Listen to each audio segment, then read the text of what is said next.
Samantala, isang one-stop resource center ang inilunsad ng Second Congressional Commission on Education o EDCOM-2 para tugunan ang krisis sa edukasyon at makatulong sa mga lokal na pamahalaan na magpatupad ng mga reforma sa kanilang komunidad.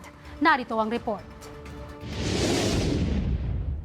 Sa layuning palakasin ang papel ng mga lokal na lider sa pag-ayos ng sistema ng edukasyon sa bansa, inilungsad ng Second Congressional Commission on Education ang LGU Resource Center at EDCOM-2 LGU Playbook. Idinasenyo ito bilang one-stop resource. Sa General Assembly of the League of Municipalities of the Philippines, ibinahagi ng EDCOM-2 ang findings ng final report nito at hinimok ang mga LGU leaders na gampanan ng mas aktibong papel sa paglaban sa stunting at malnutrisyon, pagtugon sa early childhood education at pagpapabuti ng literacy sa kani-kanilang komunidad.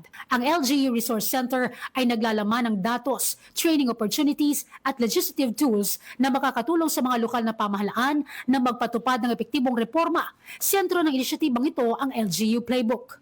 Upang gabayan ng mga LGU sa Decade of Necessary Reform, itinatag sa playbook ang 4 na agarang hakbang na maaring pondohan gamit ang CEF at iba pang local resources. Naglabas din ang EDCOM-2 ng ready-to-use template ordinances at resolutions para mapabilis ang pagpapatupad ng mga reforma.